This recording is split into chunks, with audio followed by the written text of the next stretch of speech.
This episode is brought to you by Fond Recollections. Cherish the fond memories of your loved ones with their interactive living obituary. Ever since he came into our lives, he became one of the family. But now he's gone. Time goes by so fast, I wonder if she'll remember him as she grows older without him. Fond Recollections offers us a chance to remember him when he was young and full of life. With Fond Recollections memorial plaques and website, we can upload all our photos and videos of him. Visit fondrecollection.com today and cherish the happy memories of your loved ones.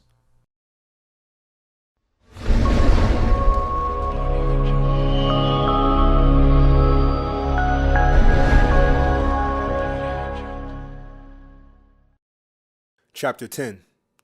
Caught in the Act. The news about Reverend Albright's death would be quite a shock to the community. The Reverend was one of the few to champion the cause of eradicating gang violence from the neighborhoods with active gangs. He tried to offer the youth in these areas other means to be productive by forming baseball and basketball leagues. He often stated that if the kids had positive activities in their life, then they wouldn't look to gangs and drugs as the only way out of their desperate living conditions.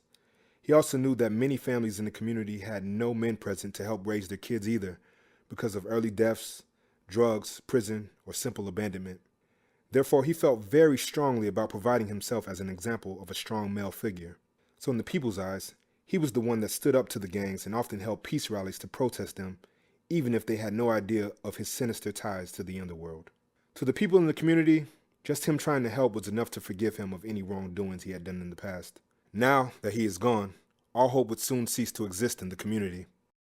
Moments after the news of Reverend Albright's death, the Williams Funeral Home mood was dreary. The once highly lighted building was now dark and eerie. As Thomas walked into the building, he could hear his grandfather talking loudly on the phone in his office. This was shocking to him as he never witnessed or heard his grandfather yell in anger. Thomas had decided to visit his family's funeral home, which was usually the town's busiest place. But today, the building felt cold. Although the number of deaths in the past week had been staggering, it helped increase the funeral home's profit with each passing death. But now the whole situation seemed to be getting worse and worse for the community, with no end in sight. The morning had passed and the small southern town was on the brink of collapse. The number of murders in town increased daily, and the neighborhood was no longer considered safe or appropriate for any family with a desire to prosper within a community. Therefore, one could notice the beginning of a mass exodus in the town, as the once proud community members had to relocate to what they considered a safer environment to raise their families. "What?" yelled Mark as he talked to the police officer who was still present at the scene of the crime. "What happened to Reverend Albright? Do you have any idea who did this? You better give me some damn answers, boy." Mark had a strong hunch who committed the crime, but needed confirmation from the police before he would retaliate for the Reverend's death. "What the fuck do I pay you for if you can't tell me who killed one single nigger?" Mark noticed someone approaching his office in the corner of his eye. "Look, I'll call you back later. You better have some damn answers by then, or I'll get a new cop to work for me in the morning. Do you understand me?" Mark quickly cut the call as Thomas walked into his darkly lit office. "What's the matter, grandfather? You seem on edge," said Thomas with a look of curiosity on his face. "Well, Thomas, I've just learned that the Reverend Albright's been murdered at his estate, along with 2 young ladies." "What the hell is happening in this community? First the child, and now the Reverend, a man of God?" said Mark with a look of concern on his face. "What?" asked Thomas. "Does anyone have any idea as to who did it and why?" Mark knew exactly who had done it and why, yet he decided to keep his cards close to his chest, especially in front of a reporter that happened to be his grandson. "Don't worry about that, Thomas. Let the police do their job. These things usually have a way of working themselves out eventually," soothed Mark as he tried to avoid Thomas's question. Upon hearing his grandfather say these words, Thomas suddenly had a deja vu moment, as if he had heard the same words before, within the same context. He remembered that he was told the same thing by the officer Kelly, present at the scene of the crime of O.G. Mims' murder. This, to Thomas, was no coincidence. He had already begun to question the validity of his kin. "The O.G. Mims funeral, is it today?" asked Thomas. "Who the hell is that?" snapped Mark. "You know, the gangbanger who was killed a couple of days ago," replied Thomas. Mark began looking through the schedule until he finally arrived at O.G. Mims' name and told Thomas that Matthew Mims would be buried tomorrow morning. "Why are you asking?" Are you covering the story for your newspaper? If so, then do not forget to mention our funeral home's name in your story. We can always use the free advertising. Remember, you're a Williams, and we put family above everything, said Mark selfishly. Sure, grandfather. Anything for the family. You know, you and Mother have been telling me that since I was a little kid, stated Thomas as he exited the office. As soon as Thomas left the office, Mark quickly called Officer Kelly so that he could resume the conversation he was having with him before Thomas walked into the office. You idiot! You had one fucking job. The Reverend was supposed to be kept safe. What the fuck am I going to tell the people of the community? Yelled Mark. All these murders are starting to cause too much attention to our operation. Now the death of Reverend Albright will surely make it to the locals and maybe even national news. Hell, aren't all these deaths great for your business, boss? Said Officer Kelly. The way I see it, the more dead bodies, the more drugs we can move. Simple mathematics. So now you're the smart one. I think you've been around too many niggers. Because now you think you're the smartest guy in the damn room.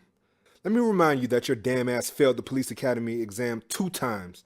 And if I didn't pull some strings, your ass would still be a night security guard at the graveyard. Do you remember that, smartass? Asked Mark. Mark always knew that the poor whites needed some purpose to make them feel good about themselves. So he remembered what his father told him as a child, that the poor white trash was better off just being police officers. This would ensure that they would protect the wealth of the whites and help them gain superiority over the blacks, since those are the ones that were the biggest threat to the great white society. So in the end, Mark knew that dealing with Officer Kelly was just a necessary evil to keep things in their natural order as he envisioned it to be. Yes, I remember that, but I was also the one who had the idea to transport the drugs in the caskets too. And that seemed to work out great for you and your family, pointed out Officer Kelly. So let us act like civilized white men and let me do my damn job. You will have the information you need in the fucking morning, Mark. Both men hung up their phones, and they also knew in their hearts who was behind the murder of Reverend Albright. Both thought that his death was only the beginning and should be on high alert moving forward. The next morning, the church was filled with people wearing red. There were red suits, dresses, hats, bandanas, and shoes. There were red flowers throughout the church. Some even brought small dogs with red bandanas tied around their necks in support of their fallen leader. It seemed as if everyone from the Blood side of town had shown up to show their support for OG Mims and his family. The Blood gang members came out in packs to show their support for their fallen leader. But the Crips, as figured, were nowhere to be seen, and neither was Loco Blue. But just in case the rival gang did decide to show up during the funeral, the Blood gang was ready. One could not help but notice that most in attendance had guns visibly showing on their attire. It seemed everyone could feel that the Crips would not waste this opportunity to disrespect OG Mims one last time. People still remembered the shooting that took place during Jamal Blue's funeral. Therefore, retaliation seemed like a sure thing knowing both gangs' violent history. Thomas decided to show up early for OG Mims' funeral. He was noticeably the only white face in a sea of melanin-rich faces. But this did not bother him, as he decided to pay close attention to everything that would occur during the funeral. The substitute reverend, who usually took over for Reverend Albright in his absence, gave the sermon. Since the news of the reverend's death had not reached the entire community yet, there were rumors that he had met his demise the day before. No one knew what had happened to the reverend, and emotions were running high. Thomas decided to keep the knowledge of the reverend's death to himself for now. He wanted to just observe everyone's reaction, and just maybe one of them would lead him to a break in his investigation. Once the sermon was over, everyone got up and made their way towards the burial site, following a convoy of cars moving towards OG Mims' burial site. As usual, Officer Kelly led the convoy as the motorcycle police driver. His job was to ensure all traffic was detoured to allow the families and loved ones safe passage to the burial site. Officer Kelly enjoyed leading the convoy and smiled to himself as he was assisting in putting another black man in the ground. Hell, he figured that at this rate, in 30 years, these blacks would be an endangered species that one would have to go to an exhibit to see them in person. The thought of this alone made him happy. He truly hated them all. Thomas expected many people would come out in droves to support OG Mims, but he was very surprised by the number of people that had shown up. The burial was short but emotional. As the hot sun beamed down, many were seen crying, and some even poured alcoholic beverages onto the ground to mourn their leader. Others were observing all the roads leading to the burial site as they anticipated the Crips disturbing OG Mims being laid to rest. The burial ceremony had taken place with no issues, to everyone's surprise. Even the sun's beam started to cool shortly after OG Mims' body was in the ground. All the guests started to leave the graveyard one by one until everyone was off the premises. While the number of people present at the funeral was decreasing, Thomas decided to hang around a little longer and observe his surroundings. Once he found a suitable location where he could view the entire ceremony, his eyes fell onto his grandfather, Mark. Thomas observed that Mark was still upset and was talking to Officer Kelly, who was struggling to keep Mark calm. Something was going on, and Thomas had to get to the bottom of it. "So, what's the word on Reverend Albright's murder?" asked Mark. "It was as we expected. The nigga Bells did it. You know he needed to die the moment he showed his black face at your funeral home," mentioned Officer Kelly. "Yes, you were right about that one. But I figured after he took the Reverend's money and car, that would be the end of us having to put up with Bells. But this hard-headed nigga just won't quit. So after this damn burial finishes, move the product, then take care of that nigga. But don't kill him. That would be too good for him. Send his ass back to jail, and this time for life. I'm sure if he has to go back to jail, that nigga will kill himself." The thought of that made Officer Kelly smile, because even his sick racist mind would not have thought of something so evil to do to Bells. He admired Mark's cruelty. As Thomas maneuvered his way closer to their location to maximize his ability to hear their conversation, he was noticed once again. Once Thomas was noticed by his grandfather, Mark shook Officer Kelly's hand and quickly walked back to his vehicle, but not before instructing Officer Kelly to finish his job. At first, Thomas thought about running after his grandfather to ask him some more questions, but he decided this probably was not the right time to ask questions. So he decided to head back to his car as well. The day was long. He could use some quiet time to think back at the funeral home. Officer Kelly started overseeing the final step of the burial of O.G. Mims, in which his casket was being lowered into the grave.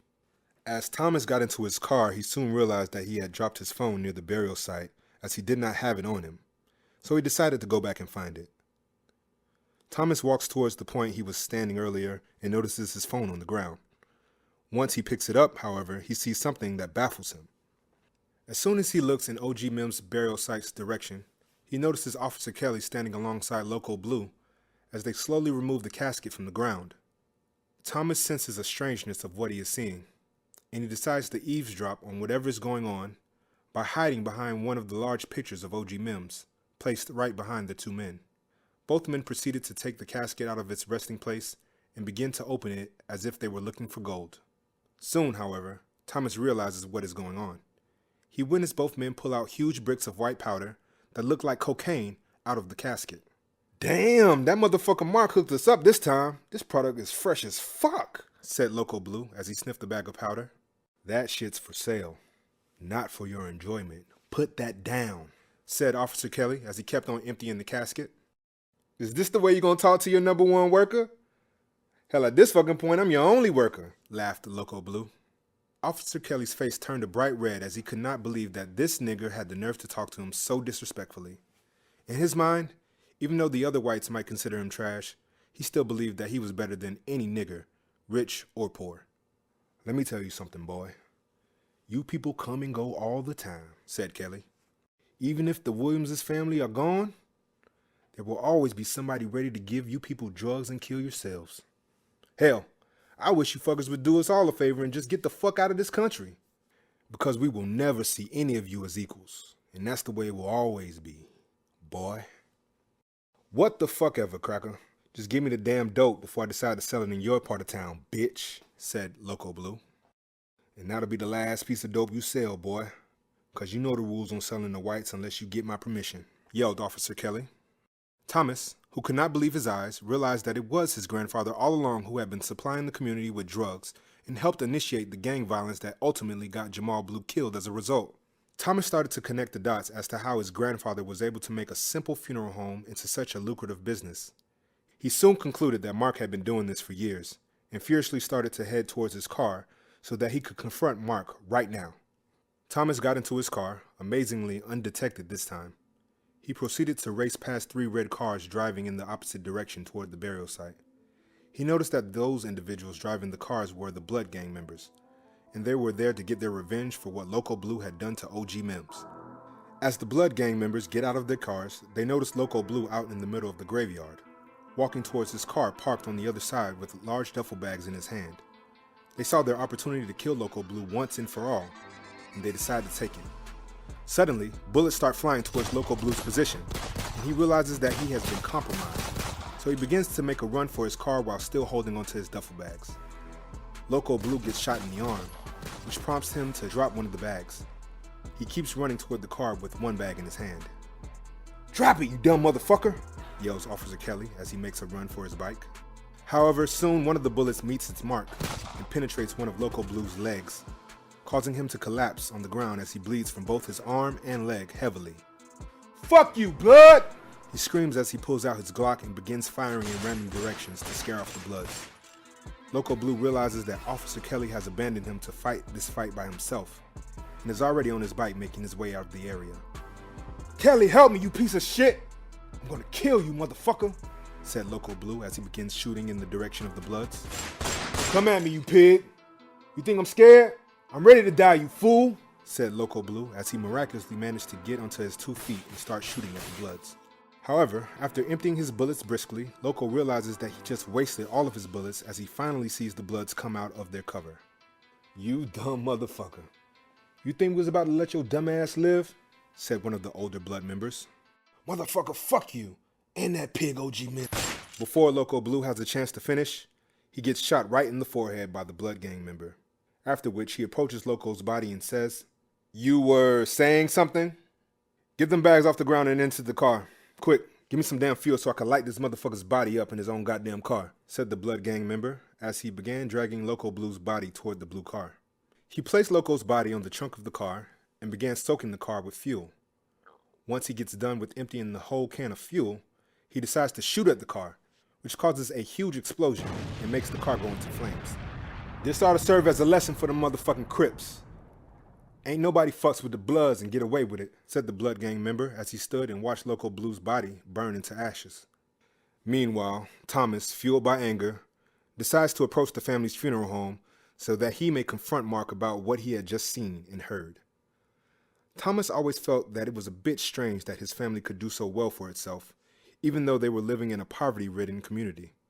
He felt like he had uncovered the harshest truth and did not want it to be true, but he had to find out. As he walked into the office where his grandfather and mother were having a discussion, laughing, and having a good time, he realized how flawed they really were as human beings. Because the community had just undergone such brutal and gruesome times, the last thing Thomas wanted to see was his family laughing and enjoying himself. Still, he realized that this was now his reality and that he had to deal with the fact that he did not know anything about his family. Mark and Mary, who noticed Thomas storming in, shifted their attention from whatever it was they were talking about to Thomas. Mary addressed Thomas. "Oh, hey, dear. Do you care for something to eat?" Suddenly, Mary was cut off by Thomas as he banged his hands on Mark's desk and said, "Tell me you two have nothing to do with the drugs being transported in the burial caskets. There's no way you two knew anything about this, right?" Both the family members start to laugh, which aggravates Thomas even more, and he erupts with anger. "What's so funny here? We are the pillars of the community. Hell, we even sponsor youth events in the community," said Thomas with a look of shock on his face. The answer that followed Thomas's question made his worst fears come to life and made him reevaluate his whole outlook on his family and its background.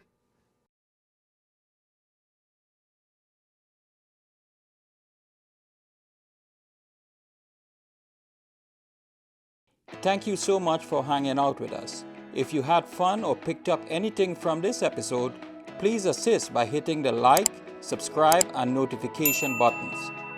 You can also comment and share our content. These small things really help our channel and means a lot to us. Also, special thanks to our Patreon supporters. You guys are the heartbeat of this channel, and we can't thank you enough for being so generous. If you'd like to join our Patreon community, please click on the link below. You can contribute as little as $5 per month. You can get all kinds of perks. You can even buy merchandise of your favorite characters at our shop store. Click on the link provided below. That's going to do it for now. Until next time, remember you are cherished by us, so be kind and know that we consider you as family.